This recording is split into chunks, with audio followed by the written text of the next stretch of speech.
Olá, muito boa noite para você que está ligadinho aqui na Rede Vida nesta quarta-feira, em que o governo tenta se recuperar da sova que levou semana passada nos plenários ali do Congresso, especialmente nas votações dos vetos ao orçamento e os vetos, por exemplo, ao projeto das saidinhas. Agora é hora do presidente tentar ali refazer o seu jogo, a sua equipe e tocar em frente. E para comentar os assuntos, eu e José Maria Trindade recebemos hoje o presidente da Frente Parlamentar Católica, o deputado Diego Garcia, que é do Republicanos do Paraná.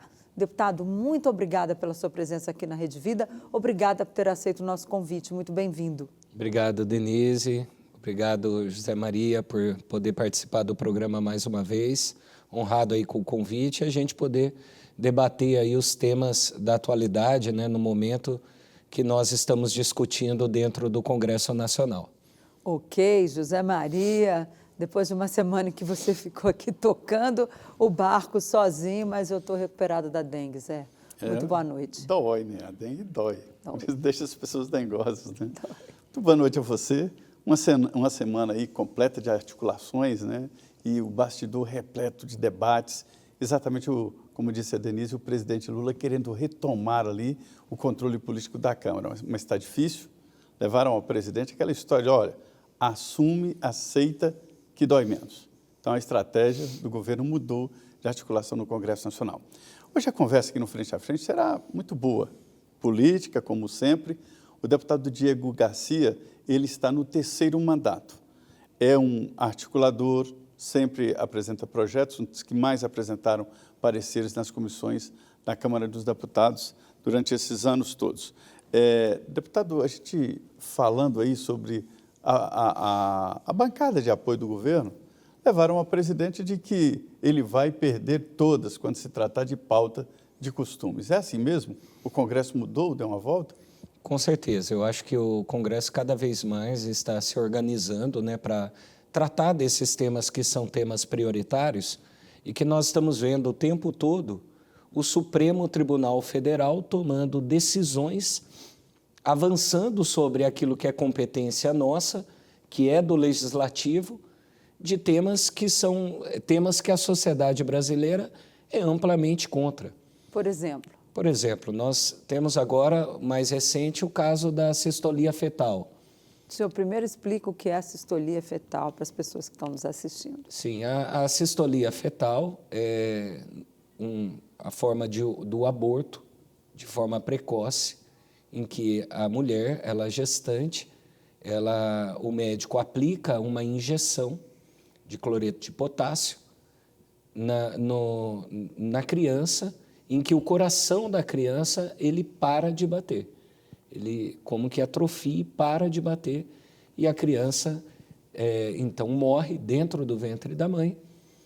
E isso havia um decreto do presidente Bolsonaro que proibia esse tipo de prática, e a ministra Anícia, ela revogou esse decreto, o que provocou uma manifestação do Conselho Federal de Medicina, e após essa manifestação do Conselho Federal de Medicina contrária à cistolia fetal, ou seja, proibindo essa prática, que isso não pudesse acontecer, o PSOL, o partido PSOL, entrou com uma DPF no Supremo Tribunal Federal e o ministro Alexandre de Moraes revogou a decisão do Conselho Federal de Medicina simplesmente numa canetada. Aí eu volto. Nós estamos num momento complicado, turbulento na política, nessa guerra de poder entre legislativo, executivo e o judiciário.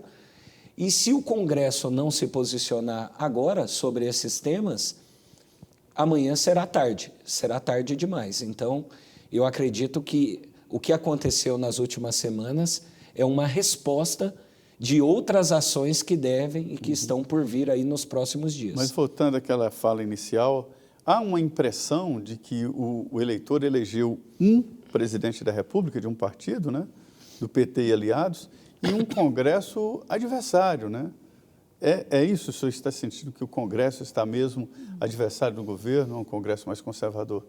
O Congresso sempre teve uma posição clara com relação a esses temas, né, de família, da vida, as questões morais. Então, a gente percebe que há um ambiente muito mais favorável a um posicionamento contrário a essas pautas que o governo atual se posiciona totalmente contrário. Então, por exemplo, a questão da descriminalização das drogas. Nós sabemos que o governo atual é totalmente favorável à descriminalização das drogas. E o Congresso é contrário a isso e já deu várias manifestações, durante vários momentos, um posicionamento firme contrário a esse tipo de pauta. E a sociedade também brasileira é contrária. Então, acho que sim, Zé, o Congresso está se posicionando e mostrando para o governo que não vai ter vida fácil ali dentro do plenário. Inclusive, o Senado Federal também já votou uma PEC tratando sobre essa discussão que está na pauta agora do Supremo Tribunal Federal, que é do porte de drogas. E o Senado votou essa PEC e nós estamos agora analisando ela na Comissão de Constituição e Justiça. Começou já a discussão, já foi lido o parecer, foi feito o pedido de vista.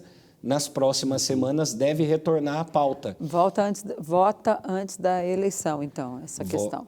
Tem uma grande chance de votar, né? Como que é a tramitação de uma PEC, então vota na CCJ, depois é criada uma comissão especial. Então, a expectativa é que sim, né? Se houver o empenho da comissão especial após a criação dessa comissão, claro, tudo tem que passar pela CCJ, mas havendo o empenho é possível sim votar antes das eleições municipais. No Congresso Nacional, a novidade é a formação das frentes. As frentes ocupam hoje um espaço muito importante. E a Frente Católica, que o senhor preside, né, e outras frentes, né, evangélicas, decidiram, essa união, levar ao plenário projetos que possam recrudescer, principalmente para o lado do aborto e de outras, sobre drogas. É real essa reação? Sim, a Frente Parlamentar Católica, nós nos reunimos semanalmente e trabalhamos essas pautas, né? Não apenas a Frente Parlamentar Católica, nos reunimos com outras frentes também para tratar de temas que são temas que exigem uma atuação, um posicionamento forte dentro do Congresso Nacional. Então, as frentes parlamentares elas têm um papel hoje muito importante. E a gente vê, de certa forma, o respeito por parte hoje do presidente da Câmara, o Arthur Lira, a esse posicionamento das frentes parlamentares. Porque a frente parlamentar ela é suprapartidária, né? Então, estão ali membros de vários partidos.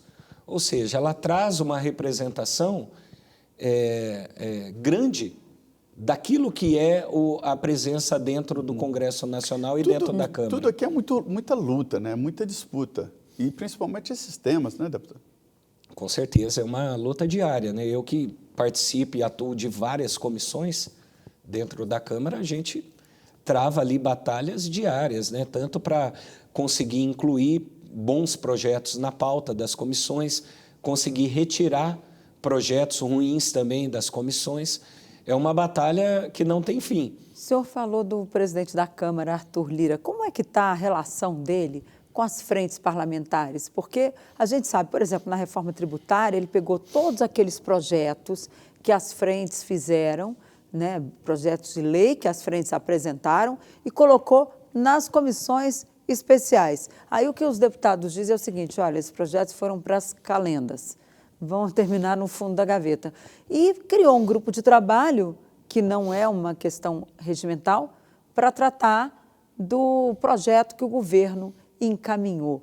Como é que está essa relação? Porque está todo mundo dizendo, depois desse gesto do presidente da casa, que, olha, ele se dá bem com as frentes, mas, amigos, projetos à parte. Sim. Como é que fica essa questão? Olha, Denise, eu primeiramente, com relação ao grupo de trabalho, eu sou totalmente contra o grupo de trabalho Essa ideia surgiu quando o presidente era o Rodrigo Maia ainda, né? Ele que criou esse modelo, que foi criar grupos de trabalho para tratar de temas de extrema relevância e assim tentar dar maior celeridade. O ambiente adequado, na minha posição, eu acredito que é a comissão especial, porque daí ela vai ter uma maior representação, ela vai respeitar aquilo que diz o regimento interno, que é a distribuição entre os partidos políticos, de membros dentro da comissão, e você vai ter já um sinal, uma resposta do que o parlamento, do que os partidos, do que as bancadas pensam sobre determinado tema. No grupo de trabalho, isso vai por água abaixo, né? Ali, literalmente, só estão os amigos, aquelas pessoas que são escolhidas a dedo, que vão para dentro do grupo de trabalho, que são, a gente sabe, as pessoas escolhidas pelo presidente Arthur Lira. Estratégia, né? É estratégia. Estratégia de poder. Eu acho que perde muito, o país perde muito, a sociedade perde muito, enfraquece o debate, na minha opinião. Essa é a minha opinião. Agora, a relação com as frentes parlamentares, ele vem tendo, né? Ele vem recebendo as frentes parlamentares. Recentemente, eu participei de uma reunião junto com a Frente Parlamentar Evangélica na casa dele. Então, colocamos ali várias pautas, vários temas de relevância. Um deles foi, inclusive, a questão em discussão, que é a assistolia fetal. Então, ele vem fazendo esse papel como presidente de receber e de respeitar as frentes parlamentares dentro do Congresso. Mas não tem respeitado esse espaço que a gente busca democrático, que é para poder participar dessas discussões mais relevantes. O senhor me disse uma vez, deputado, que esse trabalho aqui é minucioso no Congresso Nacional. Existem várias defesas, grupos que puxam para o lado, puxam para o outro. Em alguns pontos, como droga, essa questão do aborto, o trabalho é mais devagar, vem pelos lados, né? Com leis simplificadas. Quando se vê, já liberou alguma medida que não deveria. São armadilhas, né? São pegadinhas que são utilizadas desde o jogo de linguagem, né? Às vezes, a alteração de alguns termos que colocam ali dentro do projeto de lei e, se você não estiver muito atento, aquilo passa, é votado, é debatido, é discutido, não se percebe, e quando você vê, estava ali uma pegadinha que passou. Eu vi a sua disputa sobre a canabidiol, né? Sim, é o projeto de lei que tratava, né, da autorização pelo Congresso para o uso do canabidiol para o uso medicinal. O projeto de lei era um projeto de uma página, apenas 3 artigos. E foi criada uma comissão especial e o projeto de 3 artigos se transformou num PL de 38 artigos.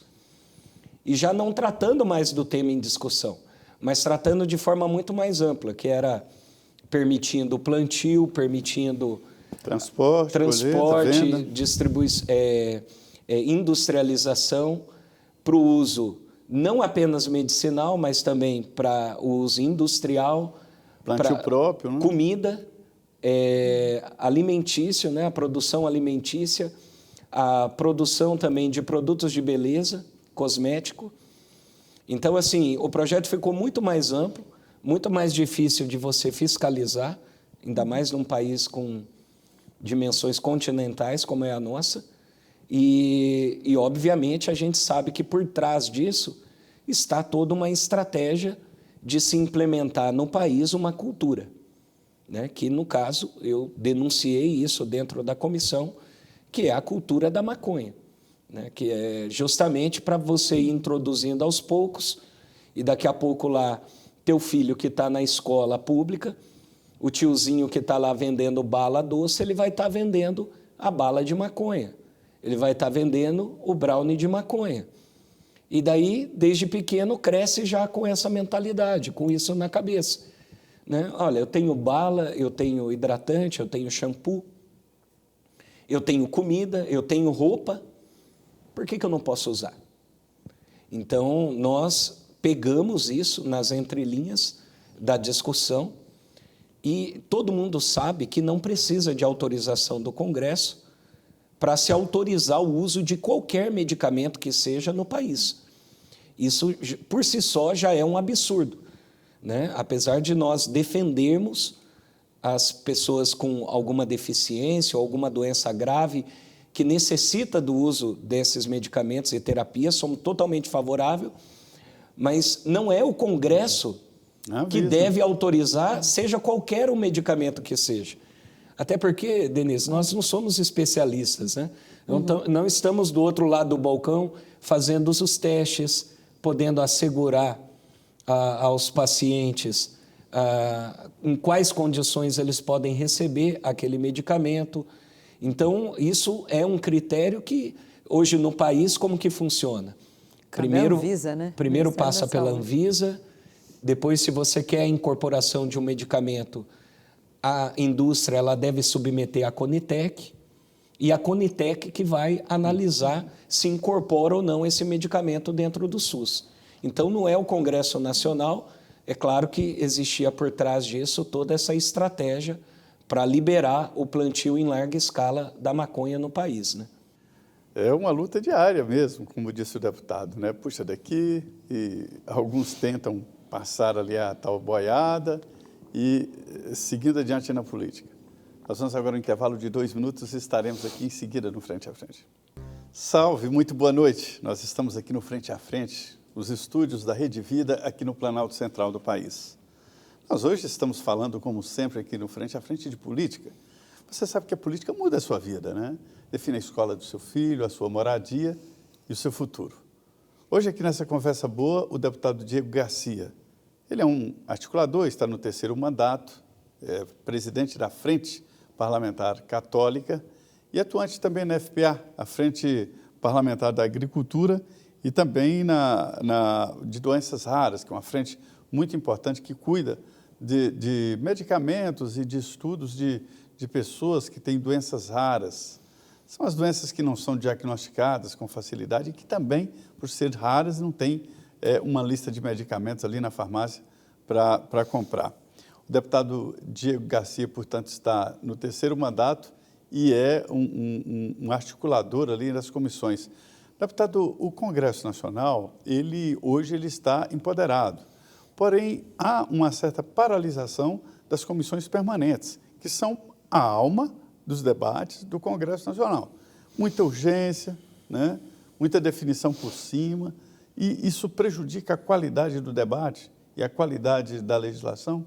Prejudica e prejudica muito, né? Só para o telespectador entender, ter uma noção, né, da importância do trabalho das comissões, mais de 80% de todos os projetos de lei que tramitam na Câmara, eles são conclusivos nas comissões, então eles não vão para o plenário, eles não vão ser debatidos no plenário. Agora, nesse cenário de enfraquecimento das comissões, e já era esperado isso, Zé Maria, por quê? Se ampliou muito o número de comissões. Se eu não me engano, quando o Rodrigo Maia era presidente, nós tivemos uma alteração no regimento, já criando novas comissões, e depois, agora, com o Arthur Lira, na reeleição dele, criou mais comissões. Por que enfraqueceu? Justamente porque diminuiu a representação dos partidos dentro das comissões, comissões importantes, partidos como o meu, o próprio Republicanos, ficaram ali com uma representação pequena. Então, enfraqueceu e fragilizou muito esse debate de temas relevantes dentro da comissão. E agora vem se criando esse instrumento que é driblar esse trabalho de debate, de discussão, de audiência pública e levar tudo direto para o plenário da Câmara.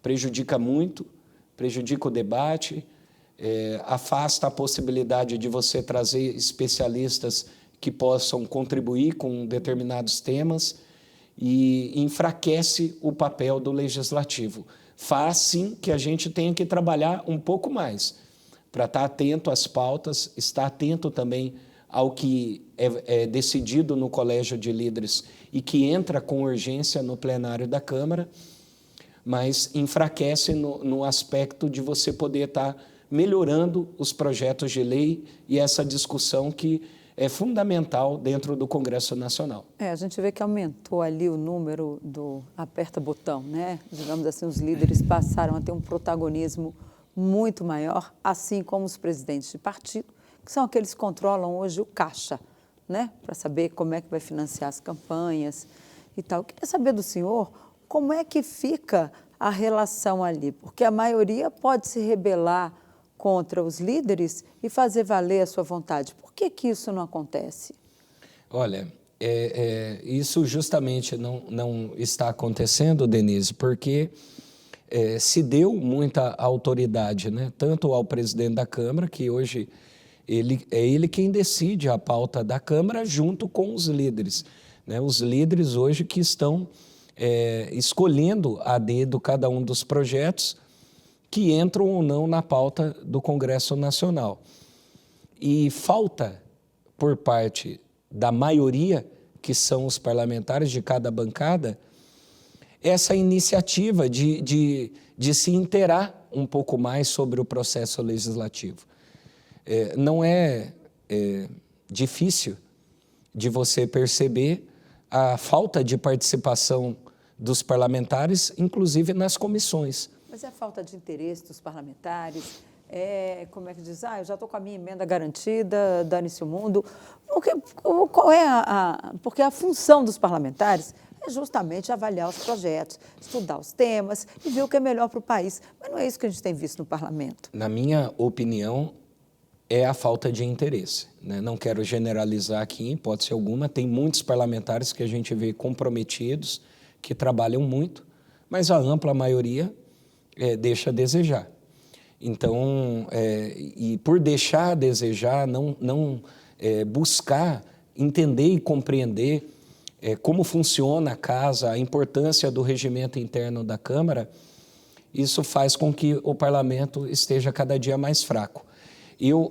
Quando eu cheguei à Câmara em 2014, eu fiz uma escolha, que foi, antes até de tomar posse, eu tive aulas com um consultor da Câmara, regimentalista, me preparando até para aquilo que seria a minha função, o meu ofício, a partir do dia 1º de fevereiro de 2015. E depois eu continuei durante um ano. O professor Miguel, que eu deixo aqui um abraço para ele, Miguel Jerônimo, hoje já aposentado na Câmara. E esse um ano foi fundamental para mim, de aulas que eu tinha semanal, toda semana, eu tinha duas horas de aula ali com ele, e isso foi que me deu essa base, essa bagagem, e fez com que eu também entendesse a importância do meu trabalho ali dentro das comissões, o quanto eu posso interferir para o bem ou até para evitar o mal de projetos que estão tramitando dentro do Congresso. E por isso eu passei a ter uma atuação maior dentro do Congresso Nacional e recebendo até prêmios por conta disso, com a maior produção legislativa da Câmara, a maior do Paraná. O Paraná tem 30 deputados, Denise, só para você entender como que falta o interesse. Vou usar o exemplo do meu estado, são 30 deputados no Paraná. Se você juntar a produção legislativa de todos e você pegar os últimos 20, você tem que pegar a produção dos 20 para dar a minha sozinho. O segundo colocado, ele tem a metade da minha produção legislativa. Não, isso não é porque eu sou melhor que os outros, mas é porque eu entendi como é o funcionamento da Câmara e uso agora o regimento interno a meu favor, para justamente buscar ser protagonista nas discussões que são relevantes e importantes dentro do Congresso. Então, o projeto está, por exemplo, hoje nós tivemos uma pauta importante na Comissão de Saúde. Eu já vi que ele só passa por 2 comissões, Saúde e Constituição e Justiça.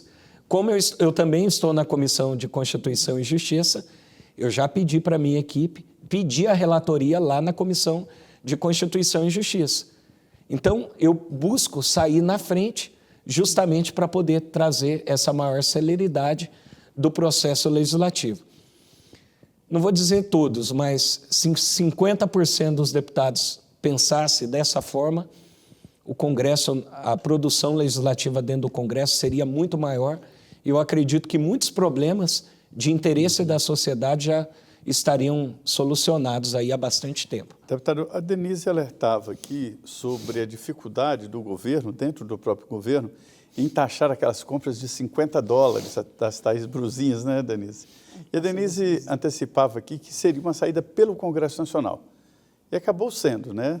Explicando melhor, hoje se pode comprar até $50 sem pagar impostos, né?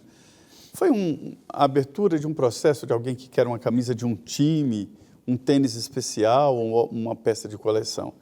Mas só que as frentes parlamentares, e o Joaquim Passarinho mostrou aqui, o deputado Joaquim Passarinho, que um CPF importou 1 milhão de pacotinhos. Quer dizer, isso não é mais uma compra inocente não é e de a compra presentinhos. da blusinha, né? Não é 1 milhão de pacotinhos no mesmo CPF.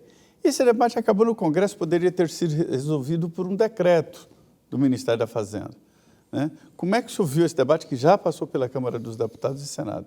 Então, passou pela Câmara e foi numa votação simbólica, né? Então, nós parlamentares, infelizmente, não tivemos a possibilidade de votar e se posicionar sobre essa discussão, que é uma discussão de interesse nacional.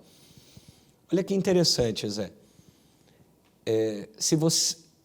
A pessoa que viaja e vai para os Estados Unidos, e ela gasta lá $1.000 e volta com essas compras. Ela comprou lá $1.000 de, sei lá, um aparelho de telefone, aparelhos de comunicação, e trouxe para o Brasil. Ela não paga nada de imposto. Nada por isso. Agora, normalmente, a ampla maioria das pessoas... Mas tem um limite, né? O limite eu acho que é $500. Mas ela... Subiu para 1.000 já. Subiu para 1.000 agora. $1.000. Ah, a Denise está sempre... Dubai, Miami... Então, assim, se você olha para essa realidade, que normalmente, quem são as pessoas que estão fazendo uso, né, do aplicativo no celular e comprando esses produtos? Tem essas exceções de compras aí estratosféricas, mas a ampla maioria é a população brasileira de baixa renda, né, que compra uma blusa, que compra, às vezes, até um sapato, que compra um aparelho, que aqui no Brasil o custo é muito mais caro, muito mais elevado. O relator no Senado Federal ele já falou que vai mudar o texto, que vai alterar o texto. Vai tirar isso. Vai tirar isso do texto. Do mover, né? Vai deixar o mover sozinho, mas diz que vai tratar desse assunto, mas dentro da reforma tributária. Então, assim... Vai ser uma disputa voto a voto. Eu acredito que o que vai acontecer? Essa matéria ela vai voltar para a Câmara, porque é a casa iniciadora, né, com as alterações feitas ali no Senado Federal, e eu espero que daí a gente tenha um tempo maior para fazer esse debate, a discussão e encontrar um ponto de equilíbrio, né? Pelo jeito, o senhor é contra, né? Taxar as compras internacionais. Não na totalidade, né? Mas eu sou contra, principalmente essas compras pequenas, né? Porque eu acho que a gente precisa... Mas a reclamação e a iniciativa dessa lei é do empresariado brasileiro, dizendo, olha, ou libera para a gente aqui não pagar impostos aí até R$250, ou cobra deles, né? Mas aí entra a outra discussão que nós estamos fazendo também na Câmara, que é da reforma tributária, né? Em que nós buscamos também criar condições melhores para o empresariado aqui no país, né? Eu acho que nós temos uma oportunidade única nesse momento dentro do Congresso Nacional de criar esse ambiente de competitividade. Se outros países conseguiram e estão hoje exportando e vendendo mundo afora, por que nós também não podemos criar? Mas os outros países também têm uma política protecionista para os seus produtos. Eles não... A China, que quer trazer as blusinhas para cá sem pagar imposto, lá cobra imposto das blusinhas, né? E aqui, os países da Europa, a mesma coisa. Aqui no Brasil é que não está podendo taxar esse e-commerce. Como é que vai se fazer esse balance aí? Porque o empresariado brasileiro está reclamando muito. Sim. E diz que, olha, do jeito que está indo, muita indústria aí vai fechar. A indústria calçadista no Rio Grande do Sul não consegue competir com os calçados chineses que entram aqui a preço de banana. Como é que faz esse equilíbrio? Eu também sou membro da Frente Parlamentar do Empreendedorismo e a gente tem feito constantemente essa discussão.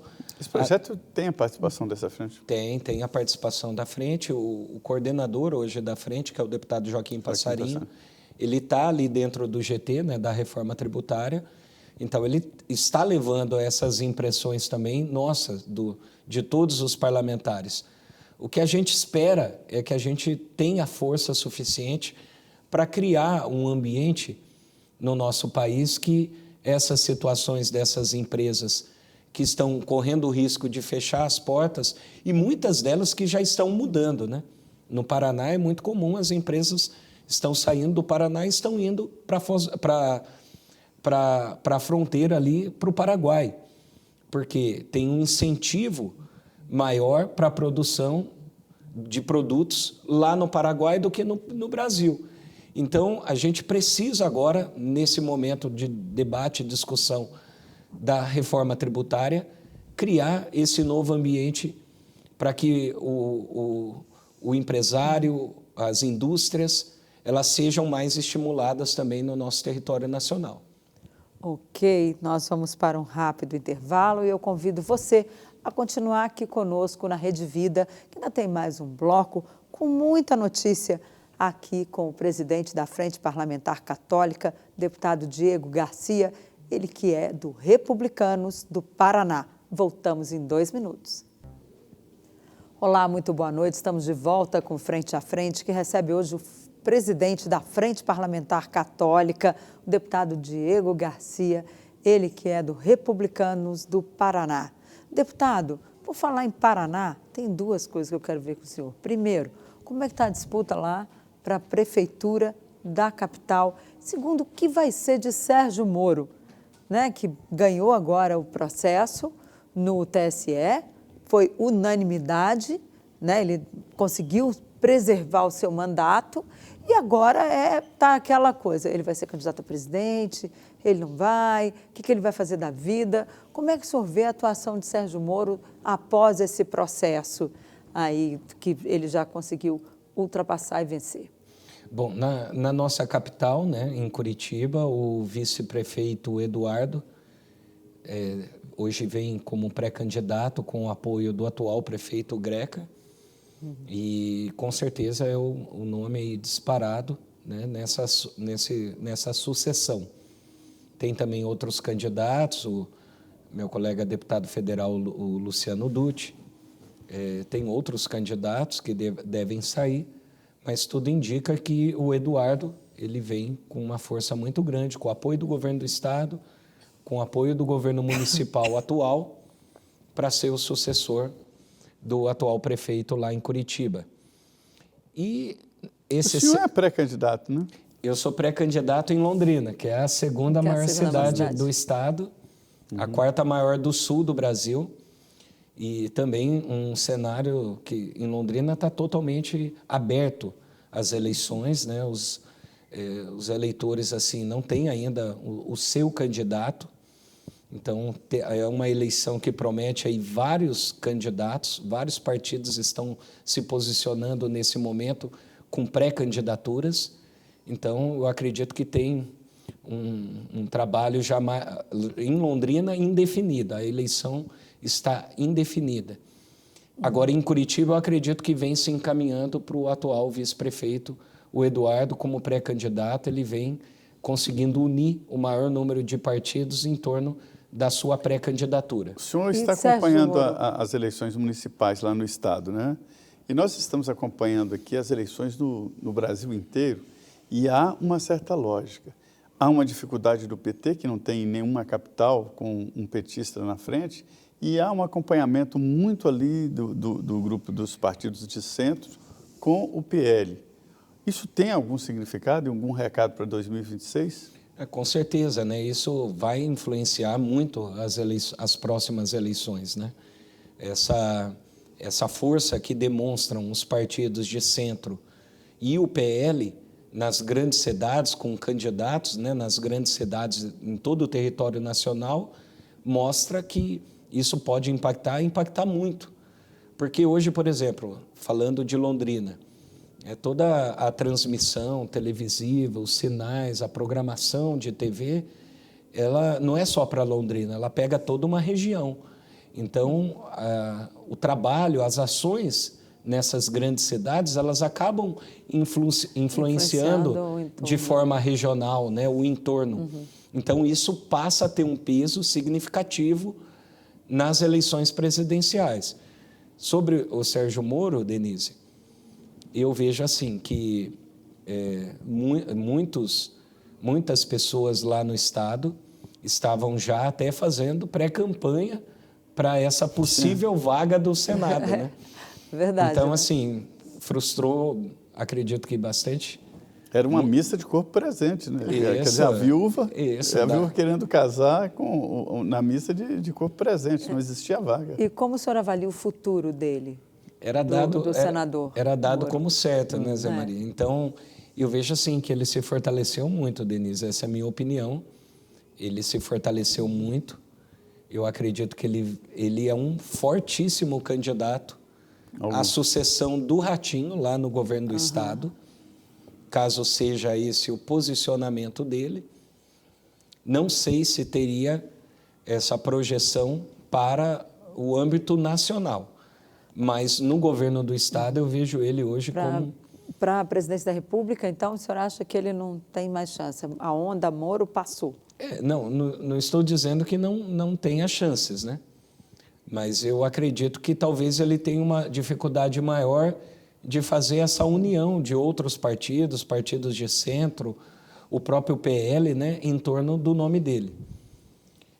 Mas a política, ela é muito dinâmica, você sabe melhor do que eu. Cada dia tá disso, jeito, né, né, Denise? Ela muda o tempo todo, como eu falei, né, mudou todo o cenário lá no Paraná, tinha gente fazendo campanha, agora já tem que tirar o carro, o carro da rua, né? Tem que voltar para a realidade, para o mundo real. Mas hoje eu entendo que o Sérgio Moro, como senador, ele é um forte candidato ao governo do estado. A disputa do governo do estado muda muita coisa, apesar que tem outros nomes que vêm se posicionando muito bem lá no estado do Paraná. Por exemplo, tem o deputado estadual Alexandre Cury, que hoje é muito forte, vem sendo cotado também como um possível sucessor do Ratinho, e outros nomes que podem vir a aparecer no meio do caminho. Mas o Sérgio Moro se fortaleceu muito, na minha opinião, depois dessa decisão. E Ratinho vem como candidato à presidência da República? Então, na sua avaliação? A gente vem acompanhando, né, que ele vem fazendo um movimento nessa direção. Até algumas pesquisas aí vêm colocando, posicionando um crescimento significativo dele. Ele está fazendo um bom mandato como governador do Paraná, conseguindo dar continuidade aí a várias políticas, fez reformas estruturantes que eram esperadas já há muito tempo e ele conseguiu realizar no governo dele. E hoje o nosso estado do Paraná é um dos estados aí que mais cresce no país, cresce na geração de empregos, melhorou os índices de educação. Então, um estado promissor, vem um investimento fortíssimo que está sendo feito agora nas estradas, rodovias, também no nosso aeroporto e no porto também de Paranaguá. Então, ele tem, né, essa força hoje para demonstrar para o cidadão brasileiro o potencial para uma possível candidatura presidencial. Ele mostrou que tem capacidade. Agora, precisa se projetar mais, né, porque nesse cenário acaba não sendo tão conhecido, é muito conhecido por nós lá do Sul, mas em outras regiões acaba não sendo tão conhecido. Então, precisa agora criar, de fato, esse movimento de projeção maior nacional para se viabilizar numa possível candidatura a presidente da República. Capacidade, na minha opinião, ele tem. Deputado, o senhor é da FPA, toda poderosa Frente Parlamentar da Agricultura, que é a maior do Congresso Nacional. E um dos pontos mais debatidos na FPA é sobre as invasões de terra, né? Invasões rurais.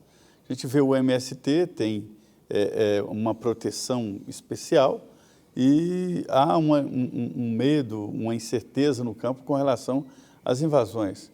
Por que o MST, mesmo sem líder, não é enquadrado legalmente nessas invasões? Olha, nós temos no Congresso feito um esforço muito grande, tanto nas comissões, principalmente na CCJ, eu mesmo fui relator de vários projetos, como no plenário, de avançar na nossa legislação para trazer o quê? Trazer mais segurança para o produtor rural, para o agricultor, para quem está no campo, e combater esses invasores, combater aqueles que invadem as terras de forma ilegal, promovem destruição, promovem muitas vezes a agressão, chega em alguns casos a agressão física. Contra os proprietários, né? Contra os proprietários, contra as famílias, né? Expondo de fato essas famílias. E nós temos trabalhado para tentar avançar na legislação para trazer mais segurança. O problema é que hoje, Zé Maria, Denise, nós vivemos essa guerra, como eu falei no início do programa, do Judiciário com o Congresso Nacional. Então, você debate e discute uma lei arduamente dentro da Câmara, depois no Senado, o presidente da República veta, a gente derruba o veto, e um partido que não tem nem representação política dentro do Congresso Nacional entra com uma DPF e derruba tudo numa canetada do ministro do Supremo Tribunal Federal. Fica difícil, então, né, deputado? Nós estamos assim, é necessário e urgente que o Senado, que a Câmara, ela crie instrumentos que possam, de fato, impedir de que esses instrumentos sejam utilizados para derrubar a decisão que normalmente é tomada por ampla maioria dentro do Congresso, e às vezes um partido que tem lá um deputado federal consegue... Uma ação nobre que é uma diz, né? E derruba tudo. Deputado, eu queria saber sobre essa questão, o senhor falou que o governo vai, veta, não sei o quê, tem o Supremo, mas eu queria saber também, porque o seu partido, Republicanos, tem um ministro de Portos e Aeroportos, e tem ali um candidato à presidência da Câmara, que é o vice-presidente da Casa, Marcos Pereira, que é presidente do Republicanos. Mas como é que a gente pode classificar o Republicanos hoje? Ele é governo ou ele é oposição? Como é que o senhor classificaria o seu partido? Olha, o ministro Silvio Costa Filho, ele tem um histórico, né, da família de apoio ao Lula, de apoio a Dilma, quando foi presidente. O pai do Silvio Costa Filho foi deputado comigo, Silvio Costa, o deputado Silvio Costa. Era líder da Dilma na Câmara. Era o capitão, comandante da tropa de choque do impeachment. Da Dilma. Era um comandante ali. Então, a família ela tem esse histórico. E esse convite não foi um convite feito ao Partido Republicanos. Foi um convite feito ao Silvio Costa Filho por conta dessa relação individual, pessoal, que existe do Silvio dessa identificação com o atual governo. O partido ele continua tendo a sua posição de forma independente dentro do Congresso. Tanto é que, nas votações que nós tivemos em que o governo foi derrotado, foi com a ampla maioria dos votos dos republicanos. Então, o partido ele segue nessa linha de independência. Aquilo que for bom para o país, Denise, nós vamos votar favorável. Aquilo que for ruim, nós vamos sempre nos posicionar contrários. O partido, ele respeita muito os avanços que nós tivemos nos últimos anos na legislação, na questão da economia, da questão da liberdade no mercado. Muitas pautas que nós defendemos dentro do Congresso e que nós não queremos retrocesso agora, nesse momento. E o senhor sofre retaliações por isso, quando vota contra? Quando voto contra o governo? Sim. Não, nunca sofri E retaliação. como é que é a relação com o ministro? Ele atende os seus pleitos e usa o partido, usa o ministério para ajudar os aliados? O senhor vai lá e consegue o que quer? Olha, tenho pedido reuniões com os ministros, tenho sido atendido pelos ministros. Independente de partido? Independente da questão partidária. Óbvio que eu insisto, né? Isso acontecia no governo Bolsonaro também. A gente pediu uma audiência com o ministro e você tinha que ficar em cima para você conseguir, até porque o ministro ele está atendendo o país todo, são mais de 5 mil cidades, são demandas diversas. Então, eu faço o meu papel como representante, que é insistir, que é buscar as agendas e tentar trazer soluções para os problemas da cidade. Tem que ter essa maturidade na política hoje, José Também não Maria. é vender a alma, né? Não é vender a alma, não é vender a alma. É ter a maturidade de saber separar as coisas. O governo é esse, quer eu queira ou não. Então, para resolver os problemas da minha cidade, lá em Londrina, de outras cidades no estado, eu preciso buscar o governo federal e buscar essa interlocução para a solução desses problemas. As suas emendas são liberadas? As emendas de todos os deputados hoje são liberadas. Se você vê o histórico de pagamento, o partido que mais libera emendas é o PL, porque as emendas são impositivas, né? As emendas é previsto em lei na Constituição. Se o presidente da República, o governo, não pagar, ele vai responder por crime. Crime de responsabilidade. Pelo não pagamento. Por isso que o PL hoje é a maior bancada. E libera mais. É a bancada que libera mais. Então, todos os partidos estão liberando. A emenda só não libera quando tem algum impedimento técnico. O Congresso Nacional é para antigos. O principiante ali toma uma volta, né? Porque, na verdade, a política se faz também com recursos. Deputado, eu queria agradecer muito a sua participação aqui no Frente a Frente. É muito importante que o senhor venha aqui falar com os nossos telespectadores, né? Mostrar o que está acontecendo, exatamente esta luta diária, o exercício do poder e o subterrâneo da política nacional. Eu que agradeço, José Maria, agradeço, Denise, por poder participar mais uma vez aqui do programa Frente a Frente. E fico sempre muito à vontade ao lado de vocês, um debate sadio, um debate produtivo. Espero poder retornar mais vezes e fico à disposição também do telespectador que nos acompanha pela TV, pela internet, e convido a todos também a passar a acompanhar o nosso trabalho aí pelas redes sociais e participar da política. A política é boa, o que não é bom é a politicagem, a sujeira. Então, quanto mais pessoas do bem se envolverem e participarem dela, a gente vai, aos poucos, varrendo a sujeira e tirando ela para fora da nossa casa, que é o nosso país. Então, o Churchill dizia que os políticos são assim mesmo, né? Às vezes, os políticos que agem mal acabam atrapalhando a imagem dos 90%. Denise, muito boa noite. Foi bom a sua volta aqui, a conversa boa hoje, né? Pois é, né? Muito bom. Muito obrigada, deputado, pela sua presença aqui. E para você que esteve aqui conosco até agora, muito boa noite e até a semana que vem, neste mês de aniversário da Rede Vida. Festa não vai faltar, né, Zé Maria? Muito obrigada pela sua presença aqui com a gente.